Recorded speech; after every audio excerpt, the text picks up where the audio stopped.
రామంతపూర్ పెద్ద చెరువును జీహెచ్ఎంసీ అధికారులు పునరుద్ధరిస్తున్నారు. చెరువులో గుర్రపు డెక్కను ఇతర వ్యర్థాలను తొలగిస్తున్నారు. రానున్న వర్షాకాలంలో చెరువులోకి సులభంగా నీరు వచ్చి చేరే విధంగా పూడికతీత పనులను కూడా చేయనున్నారు. వర్షాకాలం కోసం అన్ని విధాలా సిద్ధమవుతున్న రామంతపూర్ చెరువుపై పూర్తి సమాచారం మా ప్రతినిధి రజిత అందిస్తారు. నగరంలోని చెరువులకు పూర్వకళ రాబోతుంది. ఓవైపు అన్యక్రాంతం అవుతున్న చెరువులను హైడ్రా పునరుద్ధరిస్తుంటే మరోవైపు జిహెచ్ఎంసీ అధికారులు కూడా చెరువుల పునరుద్ధరణలో భాగం పంచుకుంటున్నారు. ప్రస్తుతం నేను రామంతపూర్లో ఉన్నటువంటి పెద్ద చెరువు దగ్గర ఉన్నాను. అయితే రానున్న వేసవి కాలాన్ని దృష్టిలో ఉంచుకొని చెరువులోని నీరంతా సాఫీగా వెళ్లే విధంగా చెరువులో జమ అయినటువంటి చెత్త చెదారం దాన్నంతా తొలగించారు. ఇక్కడ విజువల్స్లో మనం చూసుకోవచ్చు. అంటే చెరువులో ఉన్నటువంటి గుర్రపు డెక్కను దాన్నంతా కూడా తొలగించి చెరువును శుభ్రపరుస్తున్నారు.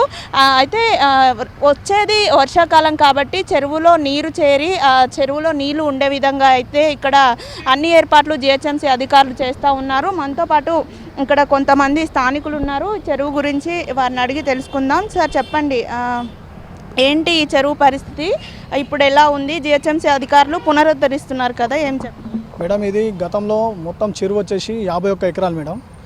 గత ప్రభుత్వాలు ఉన్నప్పుడు చిన్న కబ్జా చేసుకుంటా మొత్తం చెరువును మొత్తం మూసేద్దామని చెప్పేసి మొత్తం టోటల్ కబ్జా అయిపోయి ఇక్కడున్న జనాలు వాళ్ళకి తెలియకుండా ఇల్లులు కట్టుకోవడం వల్ల ఆ ఇంట్లలో నీళ్ళు రావడం ఇబ్బంది పడడం జరిగింది.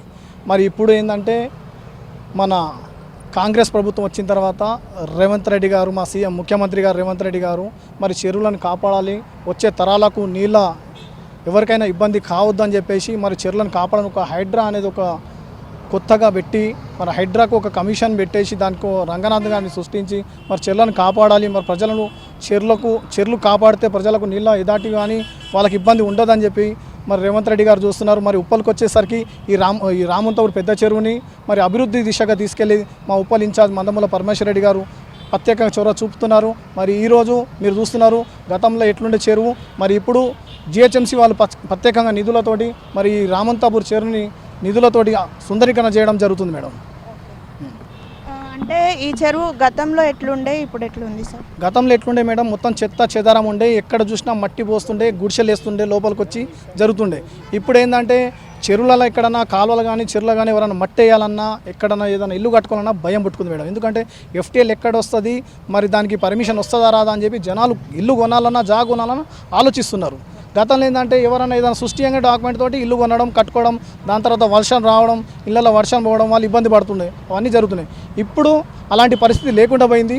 వాళ్ళు ఎవరైనా సరే కబ్జా చేయాలన్నా మట్టి పోయాలన్నా కొంచెం భయం పుట్టుకున్నారు. రామంతపురే కాదు, యావత్ తెలంగాణలో చూసుకున్నా సరే గతం ఎట్లుండే ఇప్పుడు ఎట్లుండే అనేది మనం ఒక్కసారి బేరీ చేసుకోవాలి. ఎందుకంటే చాలామంది కష్టం చేసుకొని రూపాయి కూడబెట్టుకొని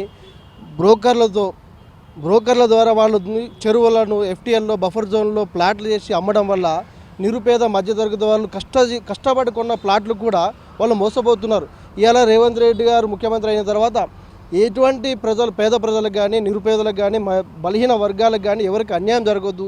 అసలు ఇది ఏంది, ఎప్పటికైనా భవిష్యత్తులో చెరువును పరిరక్షించాలి, చెరువును పరిరక్షిస్తేనే భావితరాలకి భవిష్యత్తు ఉంటుందనే ఉద్దేశంతో చెరువులను కాపాడాలనే ఉద్దేశంతో ఒక హైడ్రాని ఆయన సృష్టించి ఒక అపాయింట్ చేశారు రంగనాథ్ గారిని. ఆయన వచ్చిన తర్వాతనే ఇవాళ చాలామంది ఎక్కడైనా జాగా కొనుక్కోవాలన్నా ఫస్ట్ వాళ్ళు ఇది ఎఫ్టీఎల్లో ఉందా లేదా, బఫర్ జోన్లో ఉందా లేదా చూసుకొని 1-2 సార్లు చెక్ చేసుకొని కొంటున్నారు. దానివల్ల ఏం లాభము అని ఎవరైనా అడగొచ్చు. ఎప్పుడైనా సరే ఒకడు కష్టపడి రూపాయి కొనుక్కున్నవాడు వాడు నష్టపోకూడదు. కాబట్టి ఏ రోజైనా ఎవరైనా సరే చెరువుల కానీ ఎఫ్టీఎల్లో కానీ బఫర్ జోన్లో కానీ భూములు కొనుక్కొని నష్టపోకుండా ఉండాలనే ఉద్దేశంతో మరీ ముఖ్యంగా మనం చూస్తున్నాం బెంగళూరులో కానీ చెన్నైలో కానీ బొంబాయిలో కానీ ఎక్కడైనా సరే నీటి సమస్య విపరీతంగా ఉంది. ఎందుకంటే అక్కడ నాలాలు చెరువులు కబ్జాలు చేసుకోవడం వల్ల అక్కడ నీటి సమస్య కూడా ఎద్దడి బాగుండే. అట్లాంటి పరిస్థితి ఈ దేశంలో ఎంతో వేగంగా విస్తరించిన నగరం ఏది ఉందంటే అది హైదరాబాద్ మహానగరం. ఈ నగరంలో ఉన్న ప్రజలకి భవిష్యత్తులో ఎప్పుడు ఎటువంటి ఇబ్బంది కలగకూడదనే ఉద్దేశంతో రేవంత్ రెడ్డి గారు ఒక బలమైన నిర్ణయం తీసుకున్నారు. ఆయన తీసుకున్న నిర్ణయానికి యావత్ ప్రధానికం కూడా హర్షిస్తున్నారు, అందరూ సంఘీభావం తెలుపుతున్నారు. మొత్తం 51 ఎకరాల విస్తీర్ణంలో విస్తరించి ఉన్న ఈ చెరువు ఇప్పుడు దాదాపు చాలా వరకు కూడా కబ్జాకు గురైందని ఇక్కడ స్థానికులు చెప్తా ఉన్నారు.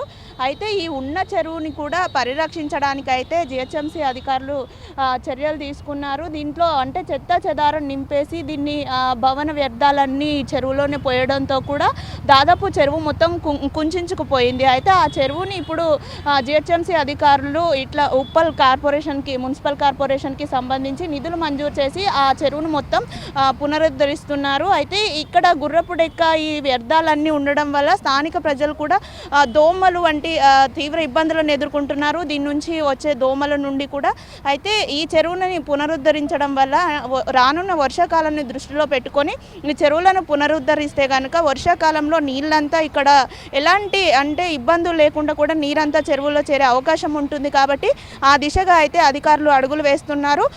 నగరంలో ఉన్నటువంటి అన్ని చెరువులను కూడా ఈ విధంగానే తయారు చేయాలని స్థానికులు కోరుతున్నారు. వీడియో జర్నలిస్ట్ రాజుతో రజిత, హెచ్ఎం టీవీ, హైదరాబాద్.